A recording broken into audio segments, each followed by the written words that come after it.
Danny Carter opened his eyes slowly and found himself staring at a ceiling he did not recognize. The metal above him was dark purple, almost black, and strange symbols were carved into its surface. His head was pounding and his body felt heavy, like someone had filled his bones with lead. He tried to move his arms, but they would not respond properly. Everything felt wrong. The last thing he remembered was flying his cargo ship through the asteroid belt between Mars and Jupiter. It was supposed to be a simple job: pick up mining equipment from one station and deliver it to another. He had done this run 100 times before, but then the lights on his control panel had gone crazy. Something massive had appeared on his sensors, something that should not have been there. And then everything went dark. Now he was here, wherever here was. Danny forced himself to sit up and looked around. He was inside some kind of cell. The walls were made of the same dark purple metal as the ceiling. There were no windows. The only light came from thin, glowing lines that ran along the edges of the floor. In front of him was a barrier that looked like glass but shimmered slightly, like water standing on its side. He was a prisoner.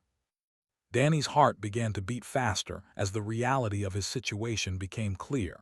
He had heard stories from other pilots about ships that disappeared in deep space.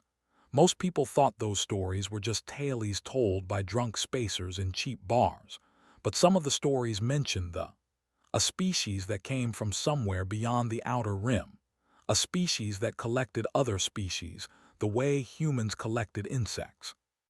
The sound of movement made Danny look toward the shimmering barrier. Something was coming. She appeared from the shadows like a nightmare-given form. Her upper body looked almost human, with 2 arms and a head, and a face that might have been beautiful if it was not so alien. Her skin was covered in scales that shifted color as she moved, going from deep violet to silver and back again. Her eyes were large and golden, with pupils shaped like vertical slits. Her hair, if it could be called hair, was a mass of thin tendrils that moved on their own like snakes. But it was her lower body that made Danny press himself against the wall of his cell. From the waist down, she was not humanoid at all. Instead, she had the body of a massive serpent. Coils of muscle covered in those same shifting scales stretched out behind her for what looked like 12 feet or more. She moved by slithering, her coils bunching and releasing in a motion that was both graceful and terrifying. She stopped in front of his cell and studied him with those golden eyes. Danny could not breathe. He could not think. He could only stare at the creature that held his life in her hands. "You are awake," she said. Her voice came through some kind of translator device attached to her throat, giving her words a strange musical quality. "Good. I was beginning to think your species was even more fragile than we believed." Danny opened his mouth, but no words came out. His throat was too dry. His fear was too strong. The alien female tilted her head to one side, watching him the way a cat watches a mouse it has cornered. "I am Elle," she said. "I have been assigned to study you. You are the first of your kind that we have captured alive. My commanders want to know if your species is worth conquering or if you should simply be eliminated." The words hit Danny like a punch to the gut. Conquering, eliminated. These were not words that offered hope. "My people believe that humans are weak," Elle continued. She began to move closer to the barrier. "They say that you are soft, that you break easily, that you are nothing more than clever animals who somehow learn to build ships." She paused. "I have been ordered to test this theory." Danny watched as she did something to a panel beside his cell. The shimmering barrier flickered and then disappeared. There was nothing between them now, nothing to stop her from doing whatever she wanted to him. Elle slithered into his cell. Her coils scraped against the metal floor with a sound that made Danny's skin crawl. She was so close now that he could smell her. She smelled like copper and something else he could not identify, something alien. "Your people are alone in this part of the galaxy," she said. "You have no allies. No one will come to save you. No one even knows you are here." Her tail began to uncoil behind her, spreading out across the floor of the cell like a living carpet.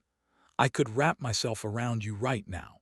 I could squeeze until your bones break and your organs fail. It would take less than a minute."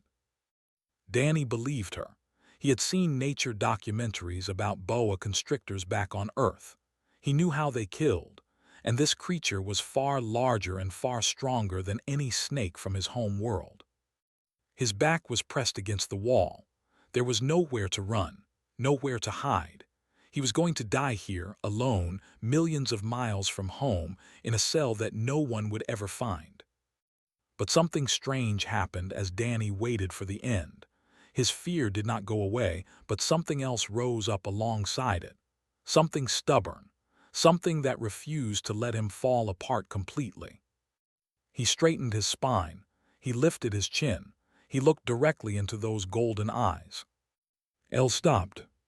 Her tail froze in place. Her head tilted again, that same curious gesture from before. "Your heart rate has increased dramatically," she observed. "Your body is producing stress hormones at dangerous levels. Every instinct you have is telling you to run or to fight or to beg for mercy." She paused. "And yet you do none of these things. You simply stand there, looking at me." Danny swallowed hard. His voice came out rough and broken, but it came out. "Would begging change anything?" Elle did not answer immediately. She seemed genuinely surprised by the question. "No," she finally admitted, "it would not." "Then what would be the point?" The alien female stared at him for a long moment. Danny could not read her expression. He did not know if she was angry or amused or something else entirely. The silence stretched between them like a living thing. Finally, Elle pulled her coils back. She retreated from his cell and reactivated the barrier. But she did not leave. She remained there, watching him through the shimmering wall, her golden eyes filled with something that might have been confusion. "You are not what I expected," she said quietly. Then she turned and slithered away into the darkness, leaving Danny alone with his fear and his strange, stubborn defiance. He sank to the floor of his cell and wrapped his arms around his knees. His whole body was shaking now that she was gone. The fear he had been holding back came rushing out in great waves that made his teeth chatter and his hands tremble. But he was still alive. For now, that was enough. The days that followed blurred together in Danny's mind. He had no way to tell time in his cell. The lights never changed. No one brought him regular meals. He slept when he was tired and woke when his body decided he had rested enough. It was disorienting in a way that went beyond simple confusion. It made him feel like he was losing pieces of himself. Elle visited him often. Sometimes she asked him questions about Earth and about humans. Sometimes she just watched him in silence, her golden eyes tracking his every movement. Danny did not know what she was looking for. He did not know what answers would keep him alive and which ones would get him killed. So he told her the truth, because lies required energy he did not have. On what Danny guessed was the third day, Elle changed her approach. He woke to find that the temperature in his cell had dropped dramatically. His breath came out in white clouds. Frost was forming on the metal walls. His thin clothes, the same ones he had been wearing when he was captured, offered almost no protection against the cold. Danny understood immediately what was happening. She was testing him, trying to break him down, trying to find the limits of human endurance. He stood up and began to move. He walked in circles around his small cell. He did jumping jacks. He ran in place. He swung his arms and bent his knees and did every exercise he could remember from his training days. The movement generated heat, not enough to make him comfortable, but enough to keep him alive. After several hours, Elle appeared on the other side of the barrier. "You should be unconscious by now," she said. "The temperature in your cell is below what your species can survive." Danny kept moving. His legs burned and his lungs ached, but he refused to stop. "Humans are adaptable," he said between breaths. "We lived through ice ages on Earth, thousands of years of cold that killed almost everything else, but we survived because we learned to keep moving." Elle watched him for a while longer. Then she adjusted something on her control panel and the temperature began to rise. The test was over. The next day his food was reduced to almost nothing. A small cube of some tasteless substance appeared once, maybe twice in what felt like a very long time. Danny's stomach cramped with hunger. His body screamed for nourishment. But he had been poor once back on Earth before he became a pilot. He remembered what it felt like to go days without eating. He remembered the tricks his grandmother had taught him. Take small bites. Chew slowly. Drink water to fill the empty space in your belly. When Elle came to observe him, she found him sitting calmly on the floor of his cell, eyes closed, breathing slowly. "You should be desperate by now," she said. "You should be begging for food." Danny opened his eyes. Humans have survived famines, droughts, times when there was nothing to eat for weeks. Begging would not fill my stomach. Conserving energy might keep me alive long enough for things to change. Something flickered across Elle's face. It was gone too quickly for Danny to identify, but it looked almost like respect. The tests continued. She showed him images of Earth cities on a screen that materialized from the wall of his cell. Beautiful images of places he recognized. New York, London, Tokyo, Sydney. Then she showed him what weapons could do to those cities. Flames and destruction and buildings reduced to ash. "This is what awaits your world," Elle said. "Your species will be conquered. Your cities will burn. Your people will serve the empire until they are no longer useful, and then they will be discarded." Danny watched the images in silence. He felt the fear trying to claw its way up his throat. He felt the despair trying to drown him. But he also felt something else. A fierce, burning certainty that refused to accept what she was showing him. "If you attack Earth," he said quietly, "you will lose." Elle laughed. It was a cold sound like ice cracking. "Your species has barely achieved interplanetary travel within your own system. You have no fleet capable of challenging us. You have no weapons that could scratch the hull of this ship. How could you possibly defeat us?" Danny turned away from the images and looked directly at her. "You are thinking like he said. "You see strength as something you measure in weapons and muscle. You think victory means crushing your enemy until they cannot stand. But humans do not fight that way." "Then how do you fight?" Danny was quiet for a moment, gathering his thoughts. "We do not stop," he said. "Ever. For any reason. You could bomb our cities and we would rebuild them. You could scatter us across the galaxy and we would find each other again. You could kill millions of us and the survivors would keep fighting. We have survived ice ages and plagues and world wars and disasters that should have wiped us out. We are still here because we do not know how to give up." Elle's golden eyes narrowed. "That is not strength, that is stubbornness." "Maybe," Danny agreed. "But stubbornness has kept us alive for 100,000 years. How long has your empire existed?" Elle did not answer. She simply stared at him with an expression he could not read. Then she turned and left without another word. That night, or what passed for night in the endless sameness of his cell, Danny lay on the cold floor and wondered if he had made a mistake. Maybe he should have stayed quiet. Maybe he should have pretended to be weaker than he was. Maybe his defiance would only make things worse. But he could not be something he was not. He could not pretend to be broken when something inside him refused to break.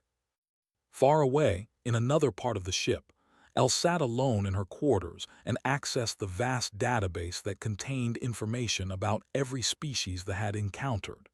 She found the section on humans and began to read.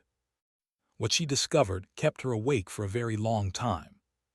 She read about a species that had evolved on a world trying to kill them. A world with predators and diseases and natural disasters that should have ended them before they ever had a chance. But they had survived. They had thrived. She read about their wars, terrible conflicts that killed millions, and then she read about what came after: peace treaties, forgiveness, former enemies becoming allies within a single generation. She read about their exploration, how they had looked up at their moon and decided to go there, not because they needed to, not because resources drove them, but simply because they wanted to see what was there. Elle set down her data pad and stared at the wall of her quarters. For the first time in her life, she felt something she had never experienced before. Doubt. Elle could not sleep. She had tried for hours, coiling herself into the resting position that usually brought her peace, but her mind refused to quiet down. The information she had read about humans kept spinning through her thoughts like a storm that would not end. She rose from her resting platform and slithered through the dark corridors of the ship. The vessel was called the Dominance, and it had been her home for the past 3 cycles. She knew every corner of it, every shadow, every humming machine. But tonight the familiar walls felt strange to her. Tonight she felt like a stranger in her own world. Her coils carried her without conscious thought, and she found herself standing outside the human cell. Danny was sitting on the floor with his legs crossed beneath him. His eyes were closed and his breathing was slow and steady. He looked peaceful in a way that made no sense to her. He was a prisoner facing an uncertain fate. He had no power, no weapons, no way to escape, and yet he sat there as if he had not a care in the universe. The barrier flickered off as Elle entered the cell. Danny's eyes opened, but he did not flinch. He did not scramble to his feet or press himself against the wall. He simply looked at her with those strange round eyes and waited. "What are you doing?" she asked. "Meditating," he replied. His voice was calm and quiet. "It helps me stay centered, helps me find peace even when everything around me is chaos." Elle settled her coils beneath her, lowering herself until she was closer to his level. "You should not be at peace. You are a prisoner, your fate has not been decided. You could be killed tomorrow." Danny nodded slowly. "That is true, but being afraid will not change any of that. Worry will not open the door to my cell. The only thing I can control is my own mind, so I choose to make it still." This was something Elle could not understand. The way was to face fear with strength, to crush anxiety by crushing its source. The idea of simply accepting a situation and finding calm within it was foreign to her. It felt like weakness, and yet the human before her did not seem weak at all. "I have been reading about your species," she said after a long silence. "And what did you learn?" Elle's tail curled and uncurled behind her, a nervous habit she had never quite managed to control. "I learned that your world has tried to kill you many times. Ice covered your planet. Diseases swept through your populations. The ground shook and opened beneath your cities, and every time you survived." "We are stubborn," Danny said with a small smile. "I think I mentioned that." "That is not all." Elle leaned forward slightly. "I found records of your wars, conflicts so terrible that entire nations were destroyed, weapons so powerful they could poison the land for generations, atrocities that make even conquests look gentle by comparison." Danny's smile faded. "We are not proud of everything in our history. But what came after the wars is what confused me." Elle's voice was filled with genuine puzzlement. "I found records of enemies becoming friends, nations that had slaughtered each other's people working together within decades, soldiers who had tried to kill each other meeting years later and sharing meals like old companions." She paused. "How is this possible? How can you forgive such things?" Danny was quiet for a long time. When he spoke, his voice was soft and thoughtful. "Humans have a complicated relationship with forgiveness," he said. "We do not always get it right. Sometimes we hold onto grudges for too long. Sometimes we forgive too easily. But most of us understand that the past cannot be changed. We can only choose what we do with the future. Holding onto hate is like drinking poison and hoping the other person will suffer. It only hurts the one who refuses to let go." Elle felt something shift inside her. It was a strange sensation, like a wall she had not known existed was developing cracks. "My people do not forgive," she said quietly. "We believe that mercy is weakness, that showing compassion to an enemy invites attack. We conquer and we dominate because we believe it is the only way to be safe. And are you safe? Danny asked. The question struck her harder than she expected. She thought about the constant vigilance that defined life, the suspicion that filled every interaction, the endless competition for status and power that left no room for true connection. Was that safety, or was it just another kind of prison? I do not know, she admitted. Danny uncrossed his legs and leaned back against the wall of his cell. He looked tired, but there was a warmth in his eyes that surprised her. "Can I ask you something?" he said. Elle nodded. "Why are you really here? You said you were assigned to study me to find out if humans are worth conquering, but you keep coming back. You keep asking questions, and not the kind of questions a scientist would ask." Elle did not answer immediately. She was not sure she had an answer. Her visits to this cell had started as duty, but they had become something else, something she did not have words for. "I was curious," she finally said. "When I first saw you, I expected you to break. All the species we have captured before have broken quickly. They beg and scream and promise anything to make the pain stop, but you did not do any of those things. You looked at me and asked if begging would change anything. No one has ever done that before. Maybe no one ever had a reason to be different before." "What do you mean?" Danny shrugged. "Fear is a powerful thing. It makes people do things they would never do otherwise. Most beings probably would beg and scream if they thought it would save them. But I knew from the moment I saw you that nothing I said or did would matter. My fate was not in my hands, so I decided to face whatever came with as much dignity as I could manage. It was the only thing I had left." Elle stared at him. In all her years, she had never met anyone who thought this way, the believed in power and control. The idea of finding strength in acceptance was completely foreign to her. "You are a strange species," she said. "We get that a lot." Something happened then that Elle would remember for the rest of her life. Her mouth curved upward at the corners. Her chest made a sound that was almost like the hissing laugh of her kind, but softer, gentler. She had smiled. A genuine smile, triggered by a joke from a prisoner who should have meant nothing to her. Danny noticed. His own smile widened just a little. "There is hope for you yet," he said quietly. Elle did not know how to respond to that. She rose from the floor, her coils carrying her toward the barrier. "I will return tomorrow," she said. "There is much I still do not understand." "I will be here," Danny replied. "It is not like I have anywhere else to go."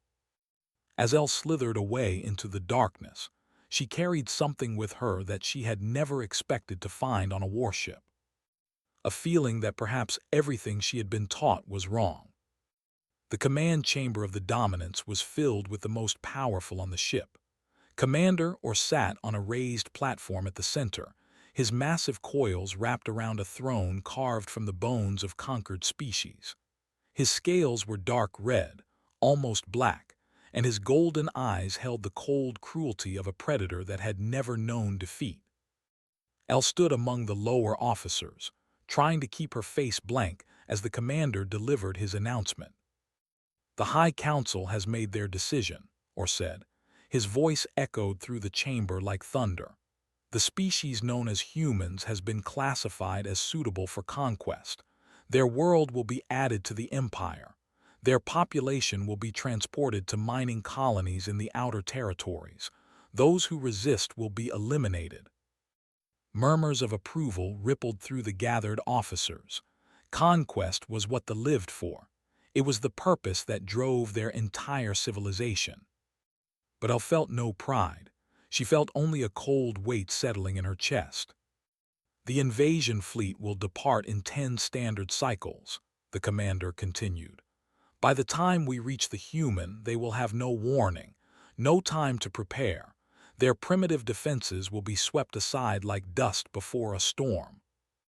Elle thought of Danny, sitting peacefully in his cell.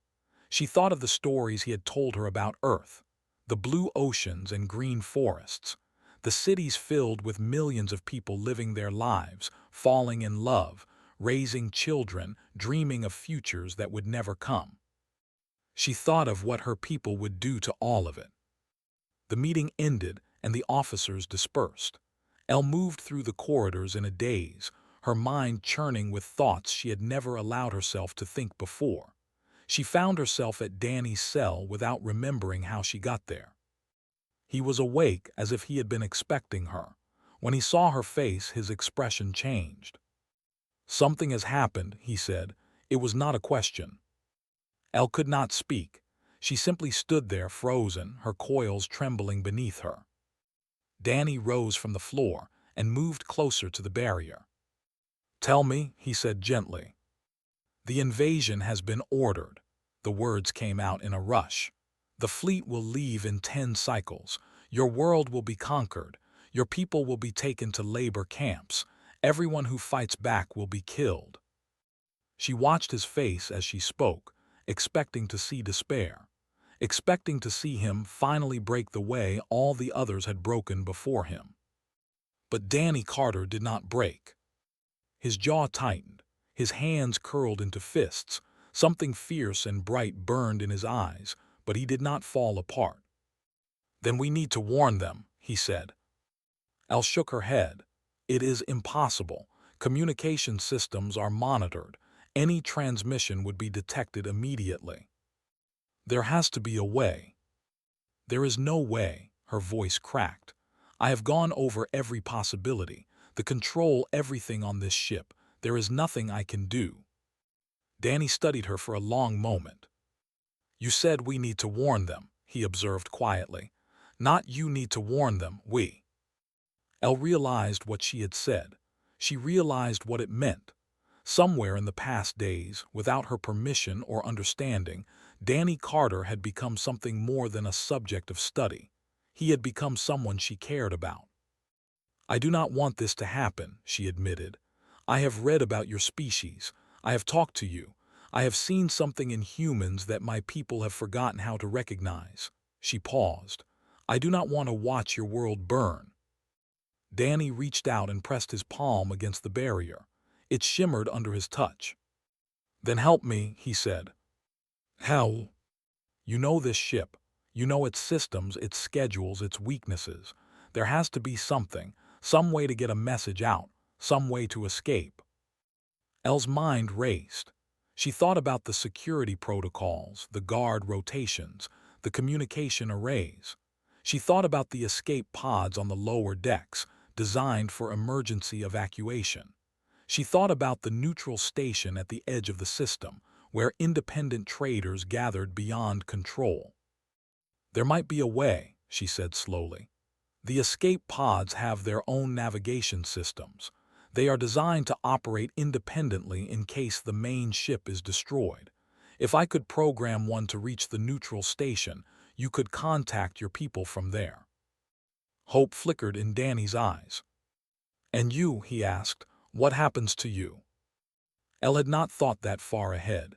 She thought about it now. If she helped him escape, she would be discovered. They did not forgive traitors. She would be hunted across the galaxy. If they caught her, her death would be slow and painful, a warning to anyone else who might consider betraying the Empire. "I do not know," she said honestly. Danny was quiet for a moment. Then he spoke words that she had never expected to hear. "Come with me." Elle stared at him. "What?" "Come with me, leave this ship. Come to the neutral station and then to human space." "I cannot. I would be hunted forever. Your people would never trust me. I would have nothing." "You would have freedom," Danny said. "You would have the chance to choose your own path instead of following orders that make you sick. You would have me." The last words hung in the air between them. Elle felt her hearts pounding against her ribs. Two hearts, the had, and both of them were racing now. "You barely know me," she whispered. "I am the enemy. I captured you. I threatened you. I was sent to break you." "And instead I broke something in you," Danny said. "I watched it happen. Every time you came to my cell, you were different, softer, more curious, more open. The person standing in front of me now is not the same person who threatened to crush me on that first day. Elle could not deny it. She was not the same. The walls she had built around herself were crumbling, and she did not know how to rebuild them. She was not sure she wanted to. "I'm afraid," she said. "So am I," Danny replied. "But being afraid together is better than being afraid alone." Elle closed her eyes. She thought about her life on this ship, the emptiness, the cruelty, the endless competition that left no room for kindness or connection. She thought about what waited for her if she stayed, a lifetime of following orders that disgusted her, a lifetime of watching innocent species suffer under rule. And she thought about Danny Carter, a strange, stubborn, impossible human who had looked at a monster and seen a person. When she opened her eyes, her decision was made. "Meet me at the lower deck in 4 hours," she said. "I will disable the security systems. I will program the escape pod." She paused. "We will leave together." Danny smiled. It was the most beautiful thing she had ever seen. "I will be there," he promised. Elle turned and slithered away to make preparations. Neither of them knew if this plan would work. But for the first time in her life, Elle was choosing her own future. And that was worth any risk. The lower deck of the Dominance was dark and quiet. Most of the crew avoided this section of the ship. It housed the escape pods, the emergency supplies, and the maintenance systems that kept the vessel running. There was no reason for anyone to come here unless something was wrong. Danny moved through the shadows, his heart pounding in his chest. Elle had kept her promise. His cell barrier had deactivated exactly when she said it would. The corridor guards had been called away by a false alarm on the other side of the ship. Everything was going according to plan. He found the escape pod bay and slipped inside. The room was lined with small vessels, each one designed to carry a handful of passengers to safety in case of disaster. They looked fragile compared to the massive warship, but they were his only chance. A sound behind him made Danny spin around, his fists raised. It was Elle. She emerged from the darkness like a ghost, her scales catching what little light filtered through the room. She carried a small bag slung across her shoulder, and her eyes darted nervously toward the door. "We do not have much time," she said. "The security system will reset in 20 minutes. After that, my tampering will be discovered." Danny nodded. "Which pod?" Elle led him to a vessel near the back of the bay. It was slightly larger than the others, designed for long-distance travel. She opened the hatch and began entering coordinates into the navigation system. "The neutral station is 6 hours away at maximum speed," she said. "Once we arrive, you can contact your people. They need to know what is coming." Danny climbed into the pod and strapped himself into one of the seats. The interior was cramped but functional. He watched as Elle coiled herself into the space beside him, her serpentine body folding in ways that seemed impossible. "Are you ready?" she asked. "No," Danny admitted, "but let us go anyway." Elle pressed the launch sequence. The pod hummed to life around them. There was a moment of silence, a held breath, and then they were moving. The escape pod shot out of the Dominance like a bullet from a gun. Danny was pressed back into his seat as acceleration pushed against him. Through the small viewport, he watched the massive warship shrink behind them, growing smaller and smaller until it was just another star in the endless black. "We made it," he breathed. Elle did not relax. Her golden eyes were fixed on the sensor display. "They will notice our departure soon," she said. "The question is whether they will pursue." Danny looked at the display.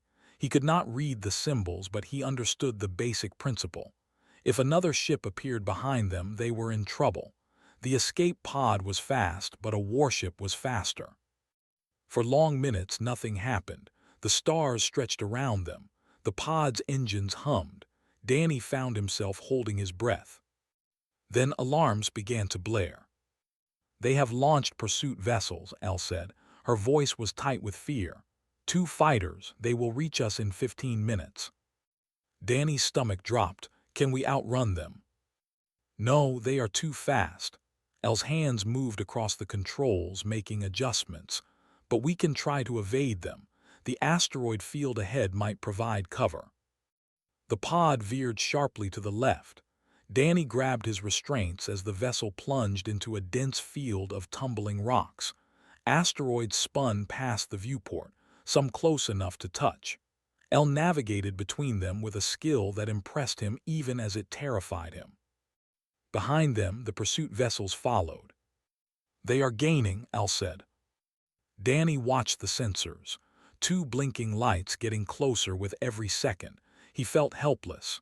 There was nothing he could do. He was not a pilot. He had no weapons. He was just a cargo hauler who had gotten caught up in something far bigger than himself. Can you send a message from here? He asked suddenly. To the neutral station, to anyone. El hesitated. Yes, but it would reveal our position. They already know our position. If we do not make it, someone needs to know what happened. Someone needs to warn Earth. El met his eyes. She understood. Her fingers flew across the controls. A communication channel opened. Danny leaned toward the microphone. This is Danny Carter, human citizen, broadcasting from an escape pod in Sector 7, he said. The Empire is planning to invade Earth. They will arrive in 10 standard cycles with a full invasion fleet. Anyone who receives this message, please relay it to human authorities. Please warn them. Please. He repeated the message 3 times. He did not know if anyone heard. He did not know if it mattered. The pursuit vessels were almost on them now. Brace yourself, El said. An explosion rocked the pod. One of the fighters had fired on them. The vessel spun wildly, slamming Danny against his restraints. Alarms screamed. Smoke began to fill the cabin. Engines are damaged, El reported. We are losing power. Danny looked at her. In that moment, facing what might be the end, he felt a strange sense of peace. Not because he wanted to die, but because he was not dying alone. Thank you, he said, for believing me, for choosing to help, for everything. El reached out and took his hand. Her scales were cool against his skin. I should be thanking you, she said. You showed me that there is more to life than conquest and cruelty. Whatever happens now, I do not regret my choice. The pod continued to spin. The fighters closed in for the kill. And then something unexpected happened. A new ship appeared on the sensors, larger than the fighters, faster, armed. Unidentified vessel, a voice crackled over the communication system. This is the merchant vessel Liberty out of the neutral station. We received your distress call. Hold on, we are engaging the pursuit craft. Danny could not believe what he was hearing. Someone had received his message. Someone had come. Through the viewport, he saw flashes of light as the Liberty opened fire on the fighters. The combat was brief and brutal. The merchant vessel was well armed for a civilian ship, and the fighters had not expected resistance. Within minutes, both pursuit vessels were drifting debris. Escape pod, this is Liberty, the voice said. You are clear. We are moving to tractor you aboard. Welcome to free space. Danny laughed. It was a sound of pure relief, of joy, of hope that had almost died but had somehow survived.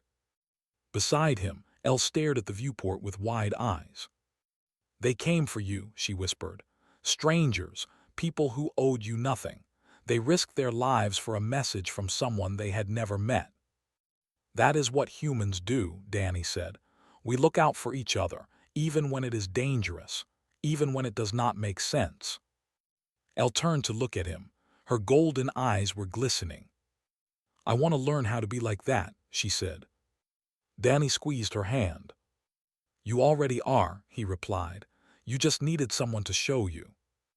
The Liberty's tractor beam locked onto their damaged pod and began pulling them toward safety.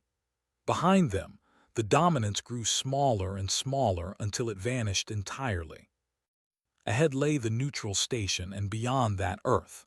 There would be warnings to deliver, preparations to make, a war to prepare for.